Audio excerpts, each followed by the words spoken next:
Hey, Jasmine. Yes, Nigel. I can't think of a good dad joke.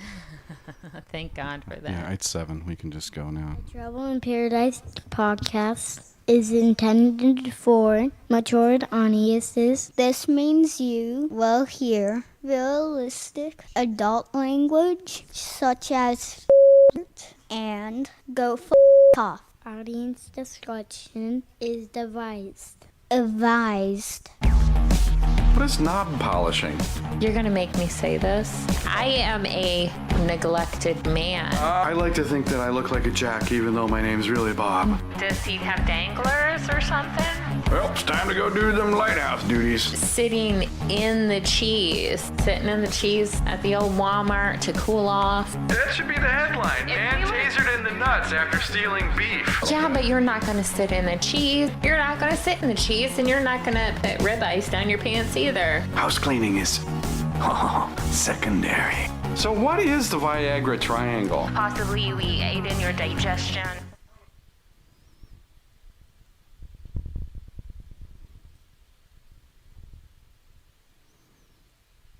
The Trouble in Paradise podcast We're starting is over. intended for mature right. audiences. This means you will hear realistic adult language such as and go off. Audience discretion is advised. What is knob polishing? You're going to make me say this. I am a neglected man. I like to think that I look like a jack, even though my name's really Bob. Does he have danglers or something? Well, it's time to go do them lighthouse duties. Sitting in the cheese at the old Walmart to cool off. That should be the headline. Man tasered in the nuts after stealing beef. Yeah, but you're not going to sit in the cheese. You're not going to sit in the cheese, and you're not going to put rib ice down your pants either. House cleaning is secondary. So what is the Viagra triangle? Possibly we aid in your digestion. I don't know if his little hand is smaller than his little ears or what. Aw, well, maybe he has a syndrome. You want to go check out my RV? It's parked right around the corner. Because I'm pretty sure that I saw some moose knuckle. No. There is absolutely some moose knuckle going on. My swampy friend. What the hell is a swampy friend? I know. So they're not going to get any scraping on their shaft. Yes, I'm going to do a downward dog. Okay, pretty lady. You had on those gosh darn sexy leather looking shorts. Ladies and gentlemen, and assholes, gather around. It's time for another action-packed episode of Hi, I'm Nigel Kent, And I'm Jasmine Starr, and welcome to Trouble in Paradise. the podcast that covers politics to the paranormal, conspiracy theories to crazy Karens, and all the weird news in between from our studios in Southwest Florida. And there's a reason why I'm wearing purple tonight. Yeah, why is that, Nigel? That's the color I wear when I'm planning on eating a very big dinner, which we did. And boy, was that delicious. That was very We good. went to the local Brazilian steakhouse and ate a lot of meat. Have the meat sweats. Yeah, so we're both rather tired at this point from all that eating. But we've got some pretty interesting things that I think are going to wake us up and snap us back into action.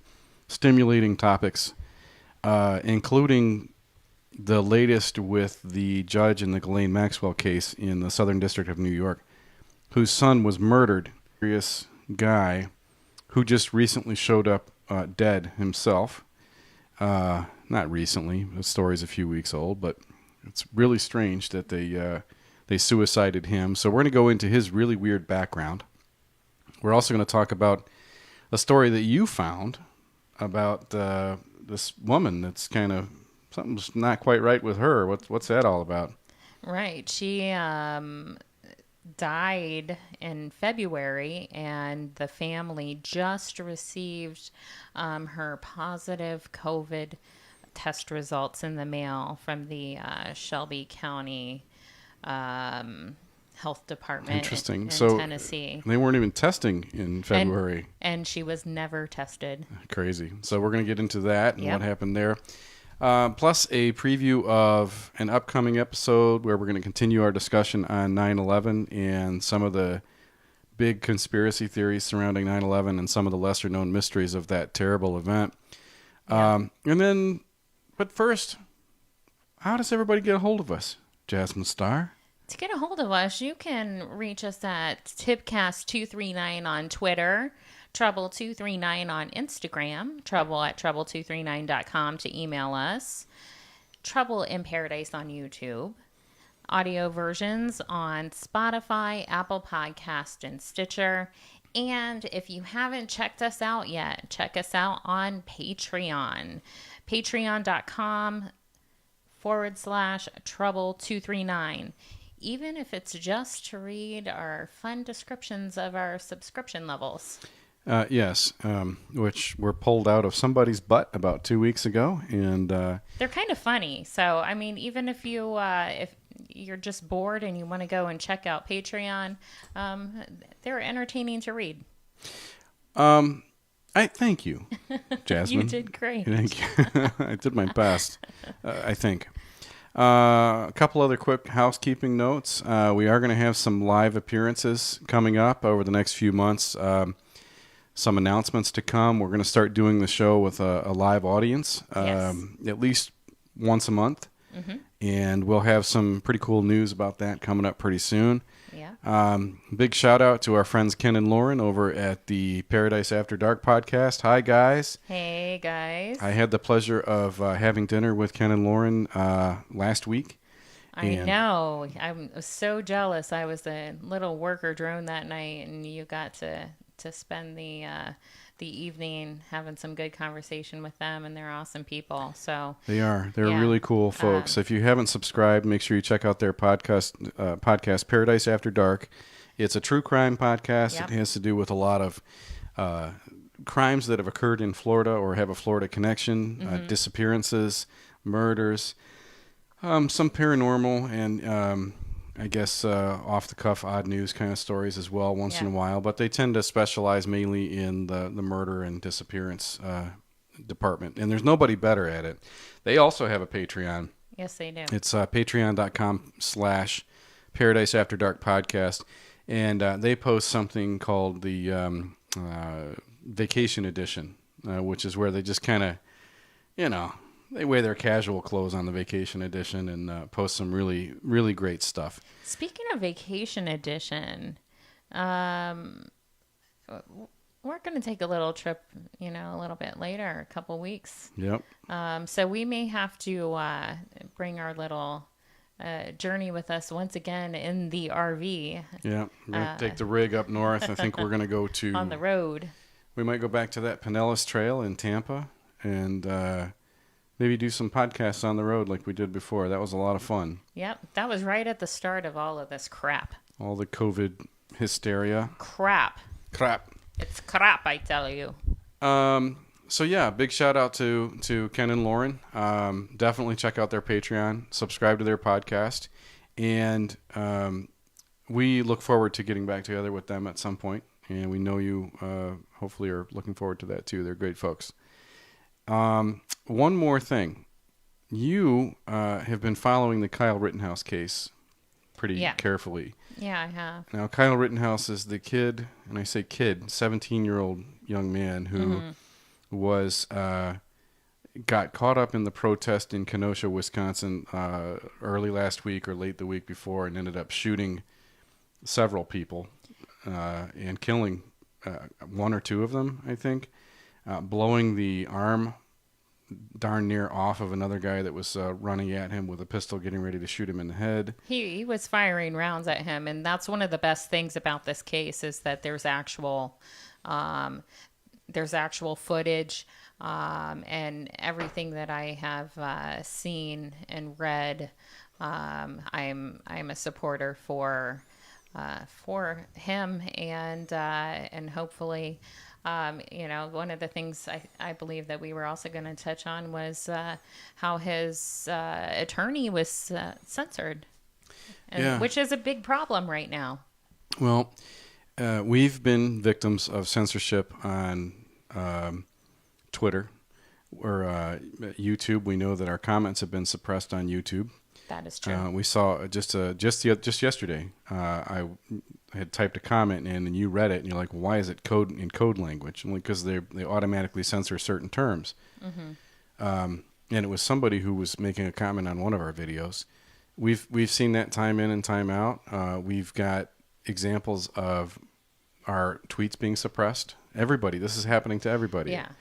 And even a guy like Lynn Wood, who is a high-profile attorney, effectively a civil rights attorney at this point, he got kicked off of Twitter. And so what do you know about that? This happened a couple days ago.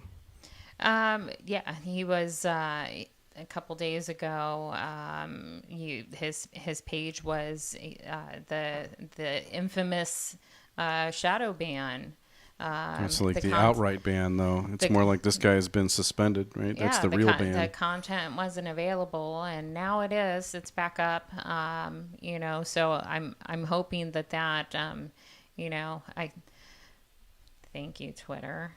But I like to read this. I like to read the stuff that he has to share.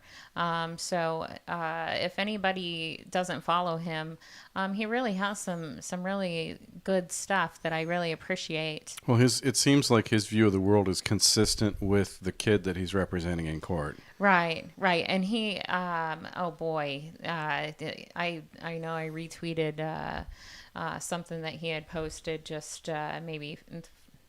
At this point, it was probably 6 hours ago now, but it was a song, and it was very, very touching. That song, it's called "Rescue." Yeah, and it's in his feed here. I was just scrolling through it. It's by a girl named Lauren Daigle. Yeah, I think I'm pronouncing that right. Yeah. And it's really a cool song. We're not going to play it because we'll get censored if we play it. Exactly, but it just represents essentially the bottom line of the story is that there are so many people here to support not only Kyle but people like Kyle that are going through essentially patriots that are trying to they're not doing we're not the judge and jury, right, but right. It's clear to me that he was giving aid and assisting people and defending himself. Yeah. And listen, I don't care what your politics is. Nobody is going to criticize anybody for giving aid and defending themselves. Nobody. If it were my child, and I see him out there with a medic pack. There's footage where he's clearly saying to the protesters, the peaceful protesters, that I'm an EMT and he's trying to help people. Yeah. Earlier in the day. I wonder why the peaceful protesters would have been hurt though. Why would they have needed first aid and medical treatment of any kind? It was a war zone, and anybody who's seen the video knows that it was an absolute war zone in Kenosha. And it's just sad that any of this has happened. None of this should happen, but it has. It's a real thing. It's going on a global level, which is also sad. However, I saw this. I saw it coming, and 4 years ago.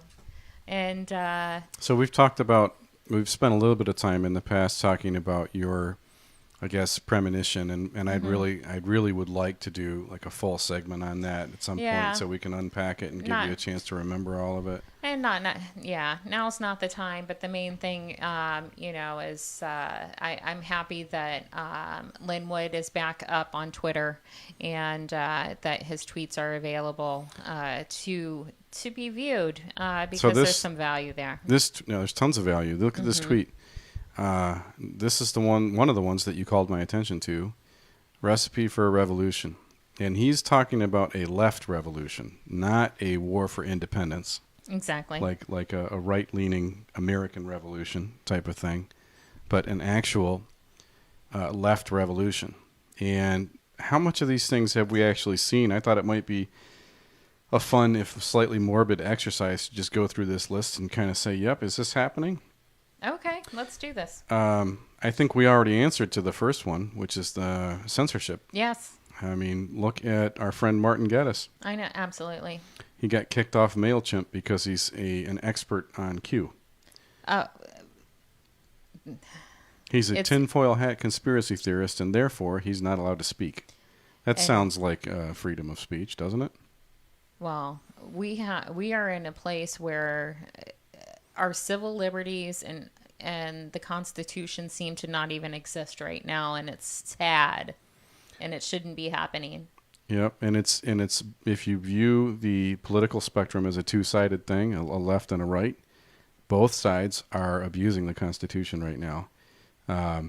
If you believe that, say, Donald Trump is on the right, I don't, but most people do because he's a Republican, then you can say that he's also suspending certain constitutional things when it suits him to do so, and he's not necessarily being challenged. The funny thing is, he's probably come at odds with the Constitution more in the last 6 months than throughout his entire presidency, and not one Democrat has come out and said, no, Donald Trump is doing unconstitutional things. Like, nobody's talking about the Constitution. Nobody on the left, nobody on the right. That's a huge problem because it's the law of the land. Right? It's what protects us from overreach by the government. One person that was bringing up the Constitution, though, and did the old mic drop there was his press secretary. Oh, yeah. Kayleigh McEnany? Yes. I don't know if I'm saying her name right. McEnany? Something like that. I don't know, but I love her. I love her because she's a little spitfire, isn't she? She is, and that's like, you know, like you want her to be on your team. I wouldn't want to be on the opposition of that because she's like, boy, you talk about somebody who is so direct and just so concise, and she's prepared also. She's ready when they come at her with a lot of, I mean, frankly, it's a lot of agenda driven. You can tell these are agenda driven questions because they're always missing the point. And the statements, honestly, if we're going to be 100% honest, they're also agenda driven. You mean Kayleigh, her responses? Or the grandstanding journalists in the room. You know what the message is that she's sharing, but I have so much respect for the way that she just presents it, and like she lays it out there. She's a monster, man. And my favorite thing, she has a bigger dick than every man in that room. I mean, seriously, she's massive.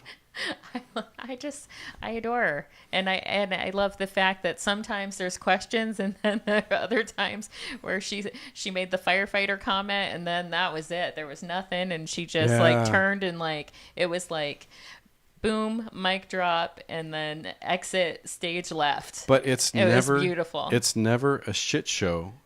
Even like, okay, you remember her previous the previous press secretary in the White House, Sarah Sanders. Vaguely. She was really good. But, I mean, and I would love to have her on my team. But this McEnany just makes her look like she's a sophomore, right? While she's in graduate school. Yeah. It never turns into a shit show. Kayleigh knows when to turn off the microphone and leave. And that's that's the difference between her and Sarah Sanders. And I think she's very well written. So let's go back to... All right, so that was censorship, right? Yeah. Okay, create fear. What are some ways that fear is being created? What's the main way fear is being created right now? Jasmine Starr? Ooh. Do I dare say MK Ultra? How about the Rona? Well, I mean... Same thing. Essentially... I mean, come on. This is a brand new thesis from Dr. Jasmine Starr, ladies and gentlemen. She's connecting A lot of people You know have said, what? even Martin I, has said that this is it's a mind control exercise in many ways, on a mass scale, the Rona thing. Well, this is why I think that it is. Okay? And I think we talked about this in a previous episode. Probably. Where I had said, the one way that we control people is, and that they learned in the initial study that supposedly no longer exists, is that... In MK Ultra, you mean? Exactly. Back in the 60s and 70s. and right, and was declassified during the Clinton administration, and Thank you, President Bill Slick and then, Willie. and then was no longer... no longer. It's not happening anymore. It doesn't happen anymore. No, they're not Okay, experimenting so- on people. No, of course not. So how do we instill fear now? Okay, we learn those principles, and we know that it works.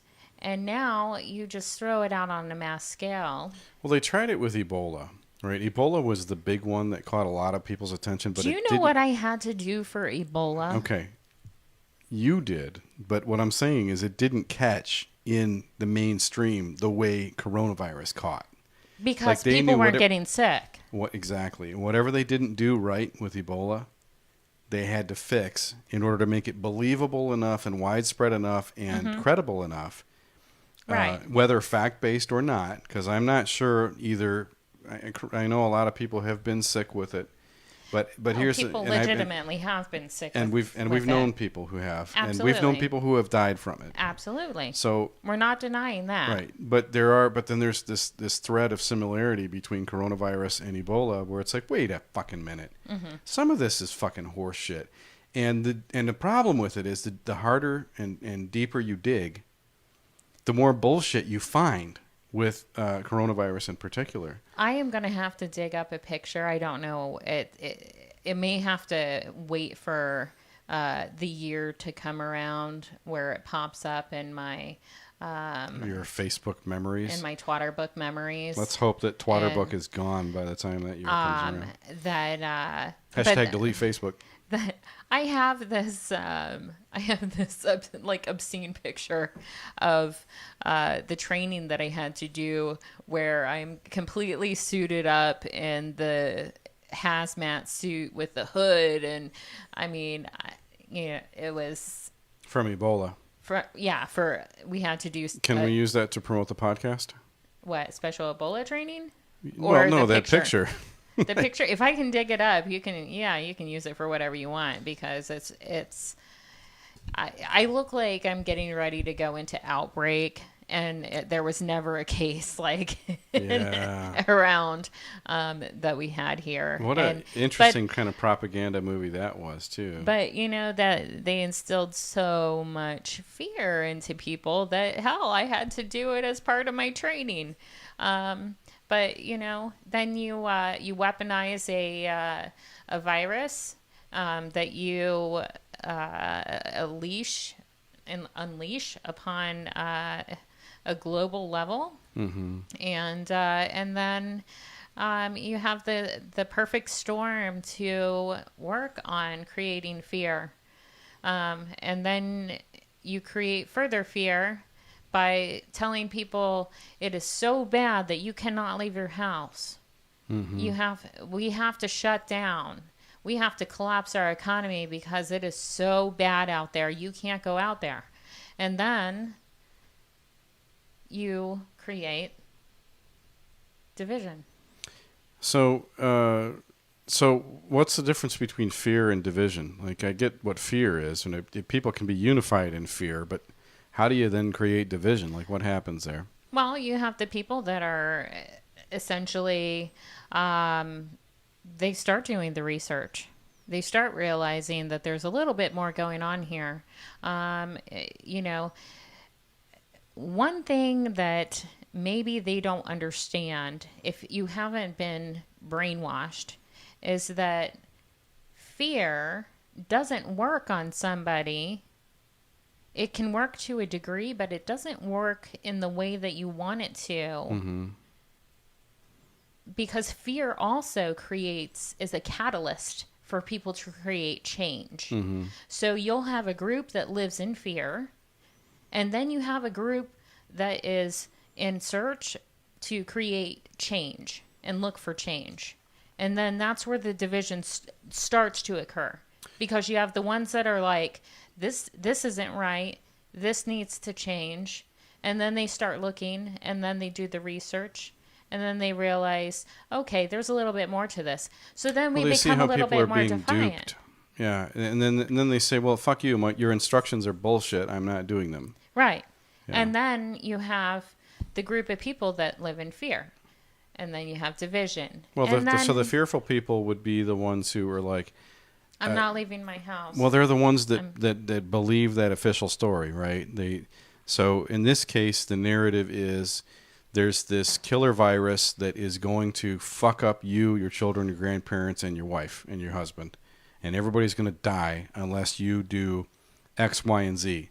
And then the division comes when a certain group of people says, yeah, well, we already looked into it and fuck all that shit. We're not doing it. We're still going to ride our horses. We're still going to play hockey. We're still going to go on our boats, and we're still going to go to work and try to earn a living because what they told us about it isn't completely accurate. And what did we say when this first started? Like, if we went back to the podcast in the RV and we, from the get-go... That was back in, April? The first week of April? Was it April or March even? It might have been March. It was whenever we went to Tampa. Right. For the bicycle trip, yeah. Right when the shutdown occurred, that was like week 1 where they started shutting things down. And we were one of the people that we were already on the outskirts where we were like, no.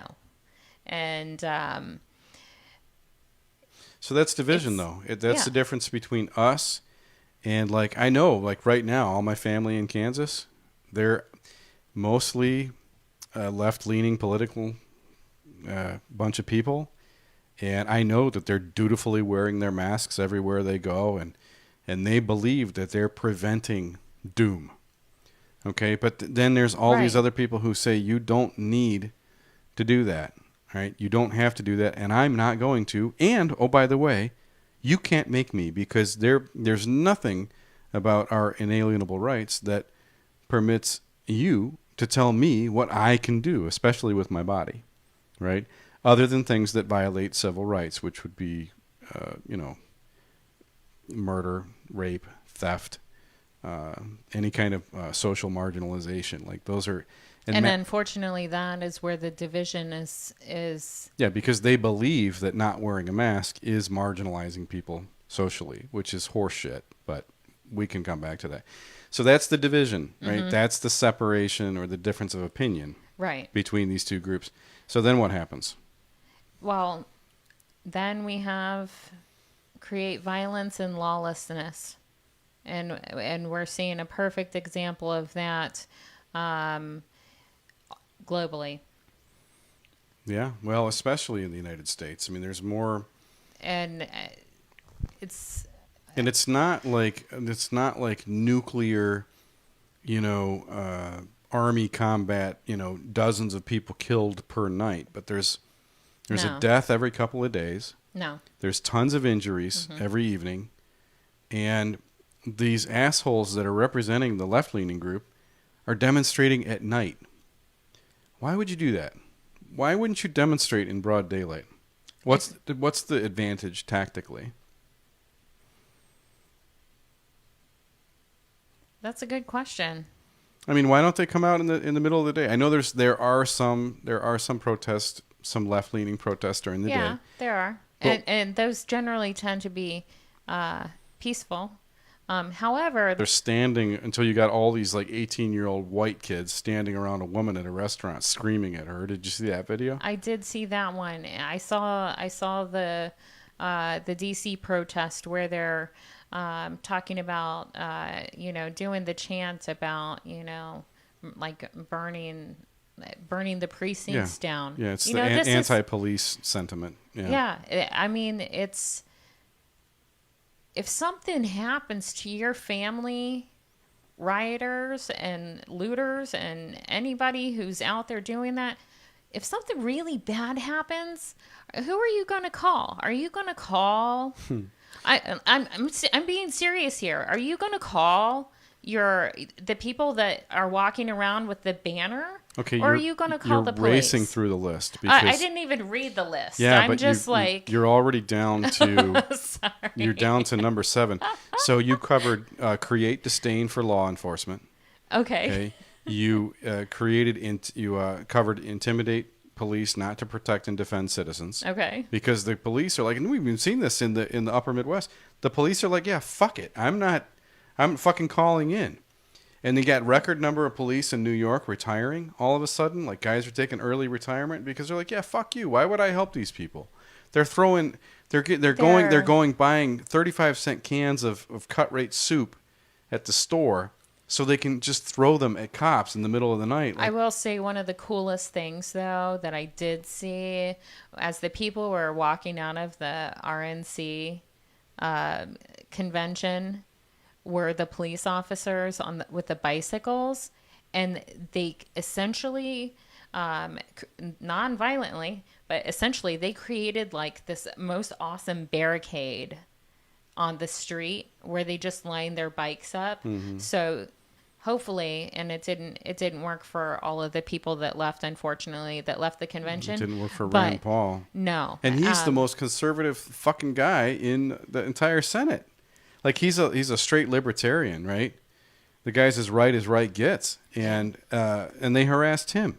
Why? I mean, why are they against? Oh, and the footage is of, it just makes you think it's like the girl or woman or whatever that was just screaming at him. It's like, how much are you getting paid? Yep. Because what human being like acts like that? I mean, so it's basically it's a warlike environment. It is. It's not even a warlike environment. It is war. It is. So they got the war that war. Now let me ask you something, because you know that I hate prefacing it like this because I didn't vote for Donald Trump. And you know a lot of people that are now supporting this guy didn't vote for him. Yeah, I know that. Okay, now I'm not supporting him because I like his style. He's a fucking loudmouth New Yorker. Like, that's not my way to be. And here, I'm independent. I did vote for him. The reason I did was because I saw the mess that we were in, and I was in my mind thinking, no politician can fix this, or hasn't thus far. So I'm going to go with a businessman and take a gamble on it. All right. So let's go back in the memory banks just for real quick. Mm-hmm. Ronald Reagan, sends us to war. Iran-Contra and others. Iran-Iraq war. Who came after Ronald Reagan? George Bush Sr. Iraq war. Mm-hmm. Right? After George Bush Sr. came the Clintons. Continuance of wars in the Middle East, bomb strikes. Manuel Noriega was either under Bush or under Bill Clinton. Mm-hmm. Mm-hmm. Am I on it? Does it sound good? Yeah. Is it too loud? Is it too quiet? A little quiet. Oh, okay. Oh, all right. Wow. Dang. For once, Jasmine Starr told me to speak up instead of shut up. All right, so then moving forward then, so now Bush 43, 2 wars, or the second war in Iraq, plus a war in Afghanistan, plus other military operations around the world. After Bush, we get Obama. With Obama, we've got Benghazi, Libya. We've got drone strikes in the thousands, okay? Now, we've got troop movements on the Korean Peninsula. It's all these big war moves, right? Mm-hmm. And then who comes after President Obama? Donald Trump. He hasn't sent one military unit into foreign combat ever in his entire presidency. Has not requested a declaration of war. Hasn't gone to war with any foreign nation. And this is how they have their temper tantrum about that. Right. Is by having war here in the United States. But then everybody wants to conspire and be like, he's in South Korea today, and then he's gonna walk to North Korea, And then, Because he walked across the border. and it's just like something must be going on here. Well, it is. Yeah, I do it's- find it interesting how his North Korean Kim Jong-un narrative just fucking died about a year and a half, 2 years ago. Like that thing just died. Yeah, because I think and we're not privy to all the shit No. that goes on behind the scenes. No, we're not. We would be stupid to think that we are, but that being said, moving on. So let's get back we left off at intimidate Yeah. police not to protect and defend citizens. Okay, in this number 7, this is where the mask thing comes in big time. Intimidate citizens not to protect and defend themselves, and that includes verbally, intellectually, or otherwise. Yeah. Okay, right now you can't go grocery shopping without wearing a mask, without getting harassed by people. We were just talking about this earlier. Right. And then And even if they don't say something, that's what we were talking about earlier. There's almost this culture now that we're all energy beings and we can read that energy. And well, I don't know if that's the prevailing culture, but it certainly is a truth. it's like you can kind of feel that even if you are going against the grain, so to speak, that you kind of get that negative feeling or that vibe, like the way people look at you, and it's just obscene. It's obscene that that intelligent, logical people are almost at a point every so often where you begin to question, am I doing the right thing?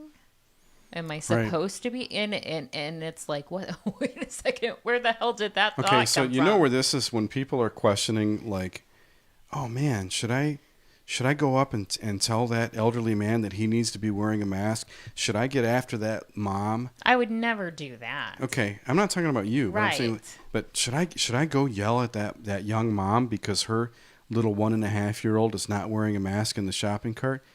Those people, if it takes them that much time to think about whether or not they should do something like that, it's because They shouldn't. shouldn't. It's because they have no core values. Right. They were raised without any core morals to begin with. And so Lynn Wood, at L. Lynn Wood, that's LLINWOOD, which you brought to our attention. That's Kyle Rittenhouse's defense attorney. Yep. And Kyle's going to win. He's going to win his lawsuit. And I'm not saying that because I'm a fan of him or his upbringing or even the philosophy behind his actions. I can just tell that based on what I know about the law, this is a shit show and he's going to win it. Mm-hmm. Even though it's in a pretty liberal district, I think. Well, the case can't be tried there. Bottom line. Yeah, but it's probably going to be. No, it can't be. Where did they try O.J. Simpson? They're not going to. If that guy can't get a change of venue, then nobody can. Like he didn't even move it out of the I wouldn't state. be surprised if there'll be a change of venue. It's too small of an area. You think Kenosha's pretty big? Isn't it halfway between Chicago and Milwaukee? It's like one big city all the way from Rockford to north of Milwaukee. I think they're going to change it. Well, you'd know better than me because you've got that. You have that extra.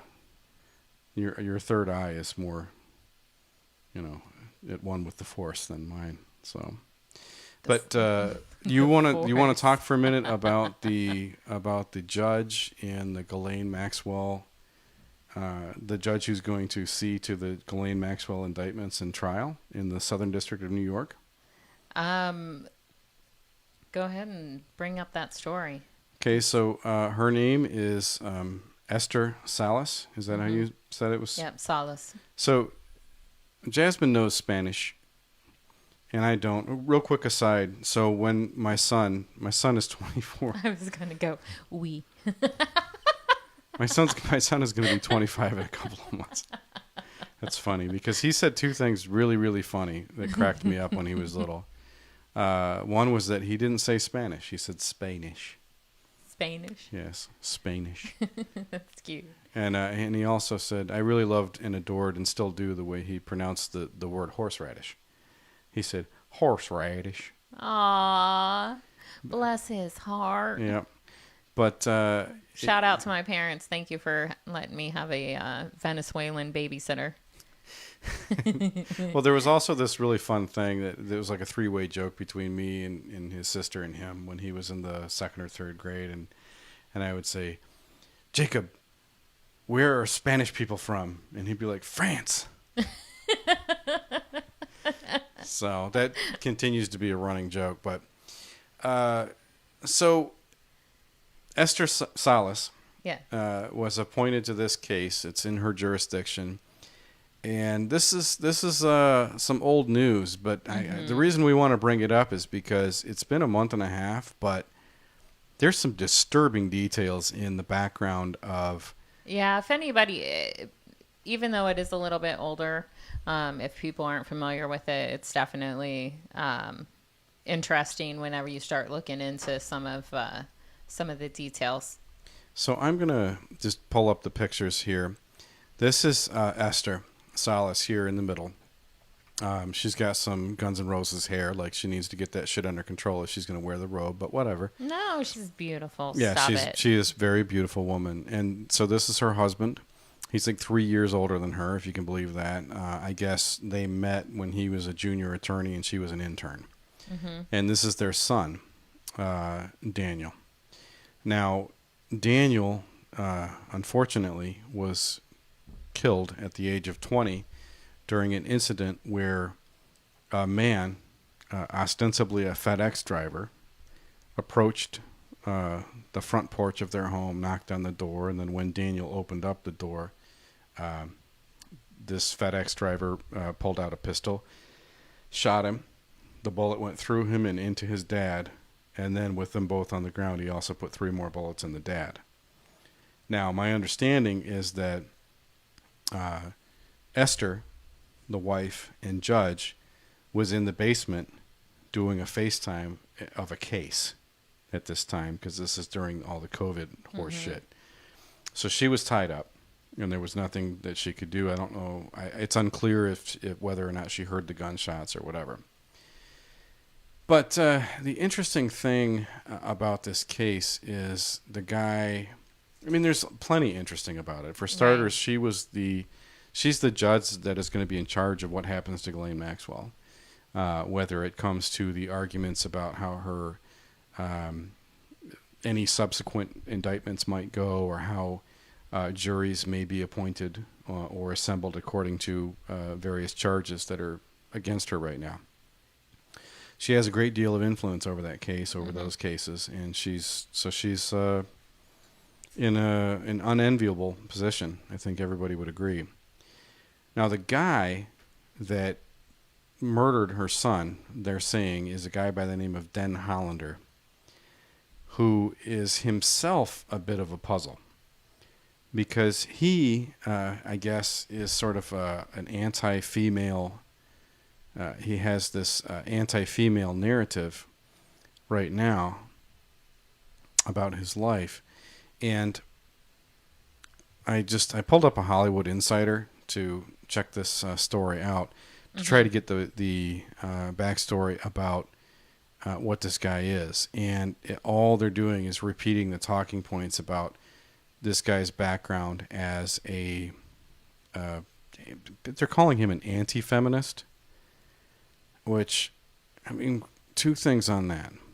If you're identified as an anti-feminist right now, I'm not agreeing with what he did, but modern feminism is a fucking disaster. And I believe it does more harm than good at this point. I'm not trying to say if he really did this crime, I'm not trying to identify with him in the slightest. But the fact that they're labeling him as an anti-feminist, I just want to go, bro, couldn't you come up with something better to call him? Because a lot of people are going to get behind that and say, well, feminism kind of sucks anymore, because it's been kind of hijacked by the left. But his name is Den Hollander, a.k.a. Roy Den Hollander. And interestingly enough, this anti-feminist lawyer was found dead in his home less than 24 hours after the murder of Daniel, the son of Ghislaine Maxwell's judge. Mm-hmm. And I think it's incredible that they were able to not only implicate him within 24 hours, but crack a murder. Now, there was one living witness, and that was the father. He got a look at the guy. Mm-hmm. He may have been able to identify. And if they were smart, they had a Ring doorbell and a surveillance camera. So, but I would think that would be probably a pretty safe assumption. yeah, I mean, they're well-to-do. I mean, a couple of highbrow attorneys. Well, One I of mean, them's a judge. not even well-to-do, but just, that there's some kind of a well-to-do judge, attorneys, that you've got something, They better. some kind of camera on your home. I Yeah. mean, a lot of people that aren't in those positions have those kind of, things on their home. So I went through a couple of they interviewed some of the neighbors from the neighborhood. And I would encourage everybody to check out some of the video footage that's out there, because some of these neighbors, it's like, wait a minute, how do you even live in the same neighborhood as these people? It's mind-blowing. And I don't want to go ultra paranoid at this point, but there's like this increasingly fake aspect to the stuff that gets shown about a lot of these cases. And it's like, whoa. That, first of all, that doesn't make any sense. Why are you showing us that? Mm-hmm. But the ability for most people, or for a majority of people, to critical think, I think, is just gone now. Right. Because it's so... Ever since 9/11, people have been subject to this bullshit where it's like, wait, come on, that doesn't even make sense. Oh, I believe it. You're an asshole if you don't believe it. Okay, so where are we going to go with this? You're getting me back on track? Well, I'm just like, Preaching. Are we gonna? So, they're basically the guy, this Hollander guy, is involved in this thing called men's rights, which I'm certainly not a huge proponent of whatever he stands for, which is expanding the draft to include young women, which I disagree with, and I know that's going to piss a lot of people off probably, because there's this whole issue of equality involved there. But he was, and then he was also involved in, I believe it was a National Association for Men or something like that, which is sort of like a divorce counseling agency for men to get better representation during divorce and stuff like that. Man, I needed to hire him. But Sorry. Maybe I would have fared better. well, you're a girl. No, I'm saying though. Better than, yeah. I was clearly the man in my divorce. But there is one other big connection with this Dan Hollander guy. Yeah, what's that?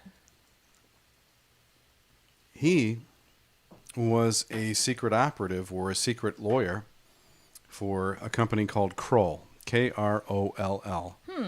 Where have we heard that one before? Well, Kroll was one of the agencies in charge, or one of the private companies in charge of building security at 9/11, at the World Trade Center, rather, during September 11th and the months preceding it. And his position was what there? He was a staff attorney, which means he was probably accustomed to telling people no, they couldn't have subpoenaed data, and here's why, and blah, blah, blah. Mm-hmm. My guess is that he was a specialist in denying inquiring minds access to data that Kroll possessed. I have a personal experience with Kroll, and it centers on their ability to recover lost data from systems that mere mortals can't recover the data from. Well, that's interesting. I was once a of action for a firm up in and during that time, my team had experienced a server failure where gigs and gigs and gigs of email were lost. And this is a problem because this was 15, 16 years ago. Nobody was archiving their email. There was no cloud services. It was a bad deal. This stuff was gone. And hundreds of users worth. And they could recover emails? Yes, we shipped them one of the hard drives from the array. After it had been destroyed? The data had been destroyed, more or less. Yes, we shipped them. We pulled the hard drive out of the server, shipped it to Kroll. Now, it's just data recovery. It's a forensic technique. But these guys are better at it than anybody. Mm-hmm. And that's who was running the show on 9/11, Kroll, at least as far as the World Trade Center was concerned. This guy was a staff attorney for them. So, but his role, Kroll's nickname is the Wall Street CIA. Mm-hmm.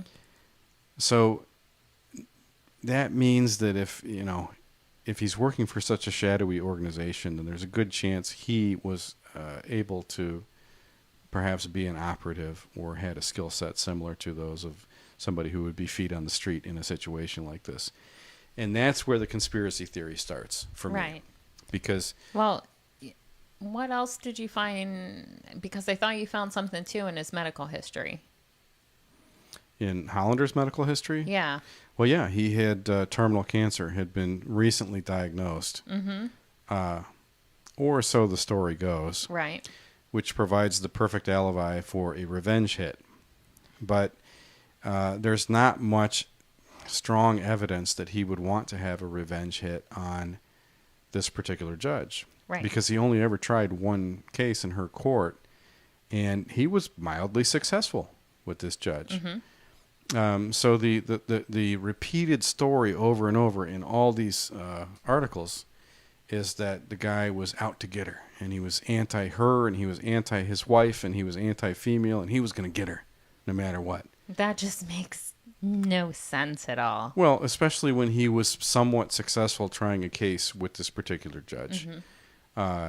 And I'm trying to remember what the case was,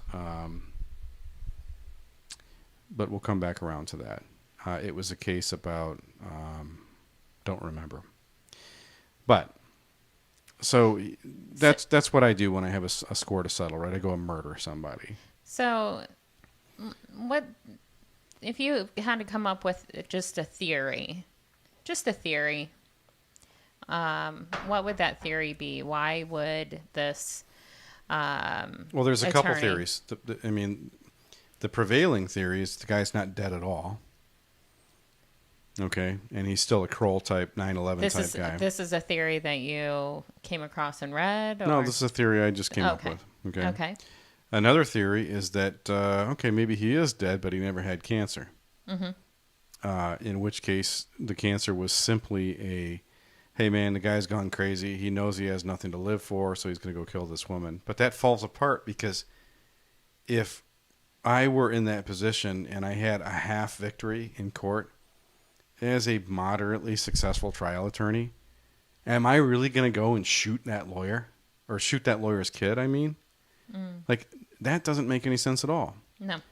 So very little about this guy's guilty alibi makes any sense. So the fact that they found him dead by suicide, not only is it extremely suspicious in this case, but it fits the pattern. So is that your only theory? Well, the other theory is that he was just a patsy all along. Somebody else did the deal, and then they pinned it on him and went and gunned him down before he could say, hey, man, this is bullshit. What about you? My theory is he did do it. I think that he has the background. He was either promised something. So he's working with more powerful people. Yep. Okay. He has the right. If he's somebody that has a terminal cancer. Either A, they already know that they're going to die, or B, what year was all the stuff with Sievers, and It was 5 or 6 years ago.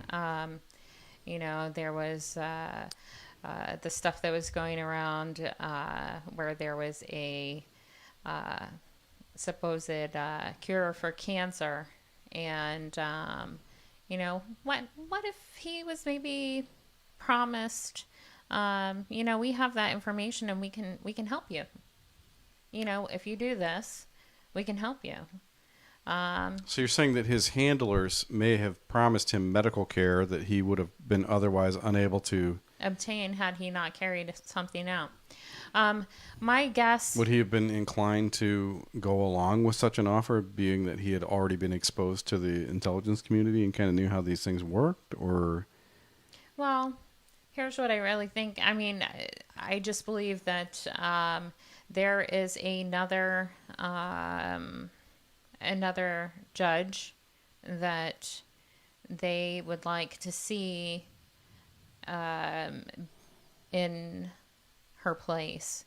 That so when you say they, just quantify that, because I don't think that all of our listeners and watchers are conspiracy theorists.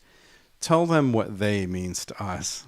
Okay. Like, just what does they mean? By the way, hi, Precious Frito. Hey, Precious Frito. He says that he's got a couple of other people watching with him. So Awesome. Thank you. Yeah, we appreciate thank it very you. much. Thank you. Well, What is, do I dare say the deep state? well, that just means we're the shallow state then, I guess, right? Right. I'm shallow. Aren't you shallow? Sometimes, yeah. No, I mean, it's That flan wasn't very good tonight. I mean, it was a little runny. It was kind of moist. okay, Darren. Okay, Karen. Anyway, all right. So the best way to handle a situation like this would be if you had a judge that you knew you could put in the position to essentially either, I don't want to say sway a jury, but would have the power to... Well, the judge can dismiss charges and things Right. like that, too. Yeah. I mean, what I said with this is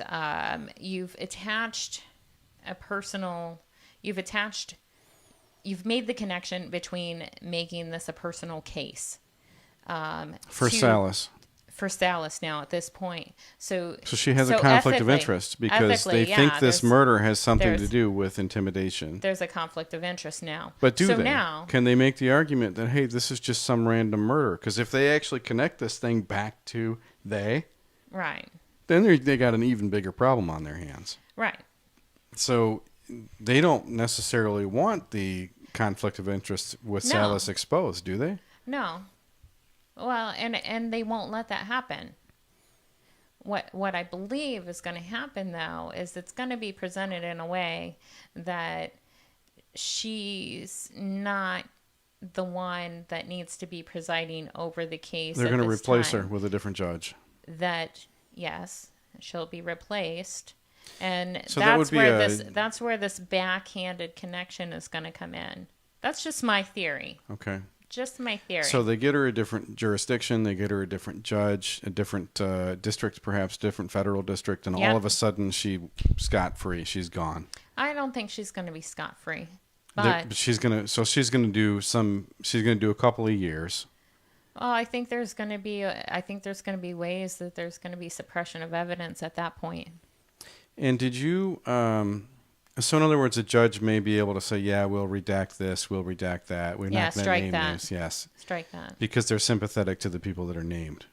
The people who are actually guilty as Johns Right. and Insufficient clients. evidence. That's insufficient. We don't have proof of that. So, but she's not going to give a statement. You said earlier you don't think And then Ghislaine it's Maxwell's like- going to talk. You think she's going to walk and she's going to wait for that. She's going to patiently wait in jail while shitty things happen to these judges like we saw with Salas.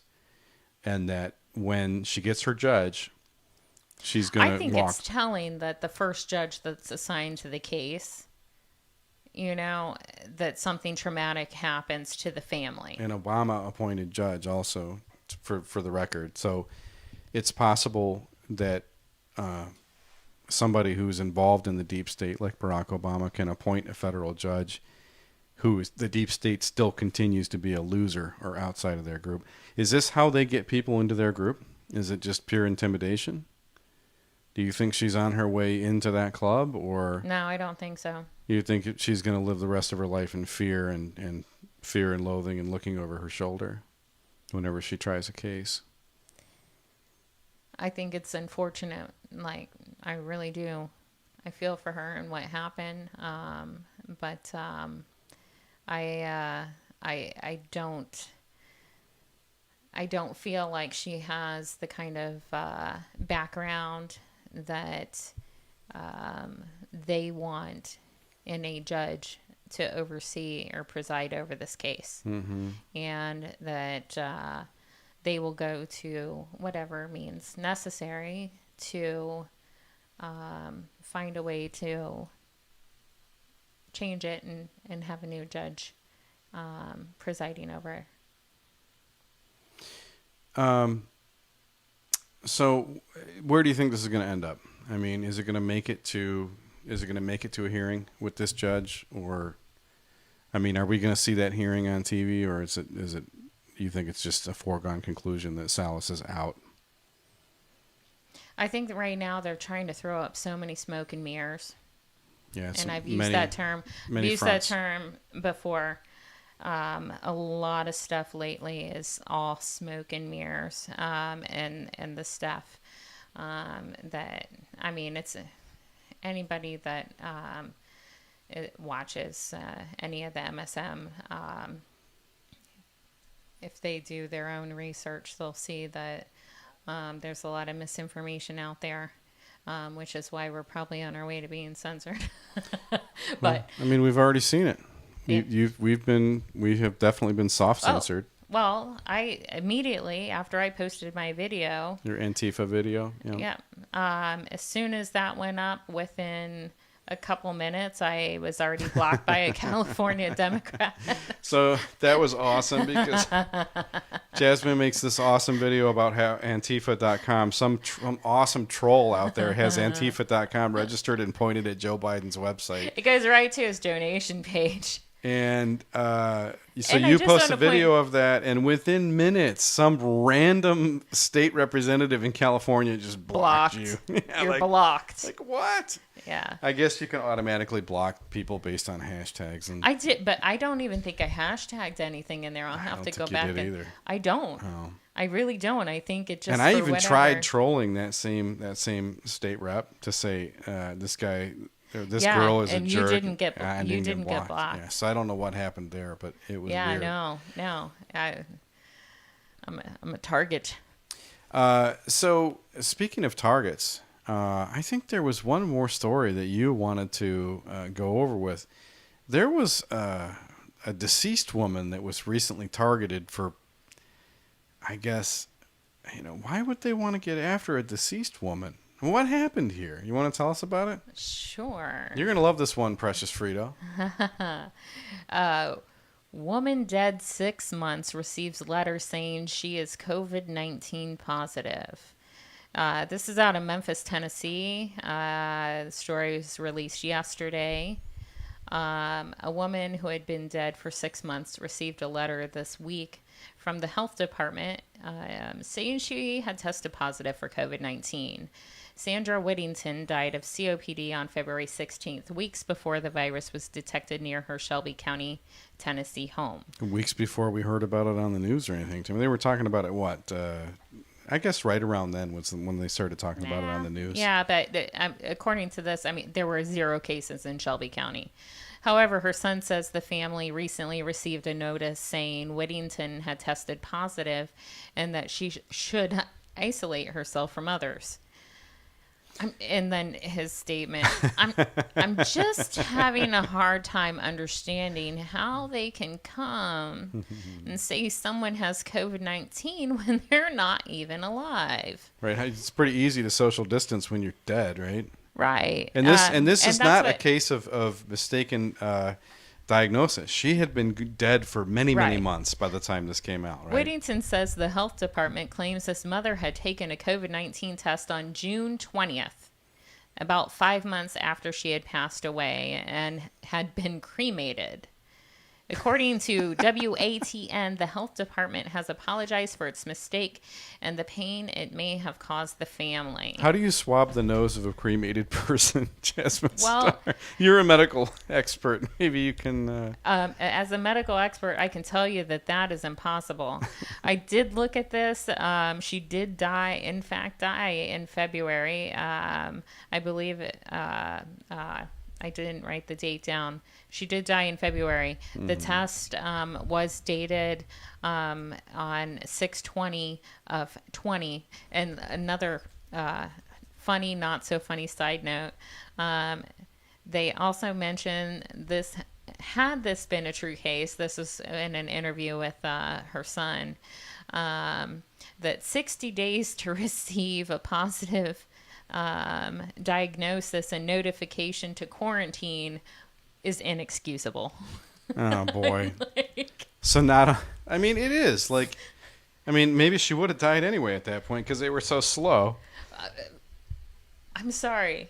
What's the name on the case? Is it an easy name to mix up?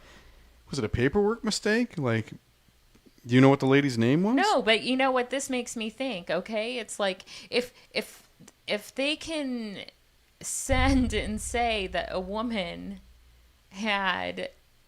was alive and took a test on 6/20, what's going to happen to her ballot Yeah. in November? Well, she's going to vote many, many times, right? If she's dead and she's got COVID, then clearly she can vote. If they could stick a swab up her incinerated nose, then she can cast a ballot, right? I am so sorry to the Whittington family. We don't mean to make any. I'm sorry for your loss. It's just this is just insane. Yeah, it's indescribable. It is insanity that this is real life. So, Precious Frito wants to ask us. Let's see. I got to move this over so we can see the live chat real quick. I'm sorry, Darth Vader just came into the room. Yeah, we've got a cat that's going to give her an allergy attack in a split second. But in the meantime, we want to read Precious Frito's chat. It says, have you checked out the Tori Says YouTube channel? You too would love it. I think I do. All right, well, Precious Frito thinks he does. He's not sure yet. We'll check it out. I'll put it on my channel list and we'll take a look at it tonight. Tori Says, will you remember that so we can watch some of that tonight? Hey Siri, make a note. Usually, when... Oh, wow, this is for Tori real. Says What's happening? by Precious Frito. I created a note. There you go. Tori says my precious Fredo. Precious Frito has some great ideas and some great suggestions. I In know. fact, you haven't sent us anything that I haven't personally just completely latched onto. So thank you. You're helping us develop it. Look how much fun, if you guys jump on our live chat, you can have. Yeah. We need to get Precious Frito on the show sometime, if even just for a minute or two. So there it is, the case of the post-mortem COVID diagnosis, Yes. the quite post-mortem. Yep. It goes along with other impossible COVID diagnoses that we have documented over the past couple of months. We got one more thing to talk about, and that's a quick preview of our Yeah. follow-up to the first of several Right, but episodes. we're running out of time. We got to start knocking these out at September 5th. Well, I know. We're trying to get them done by September 11th. But my real goal, I guess, is to have a full series of podcast episodes about the deepest mysteries of 9/11. And you came up with a really, really interesting one. And I'd like to have this series done by the 20th anniversary of 9/11, which is next year, 2021, September 11th, 2021. I think there's enough information and angles to look at to definitely put that together. Yeah.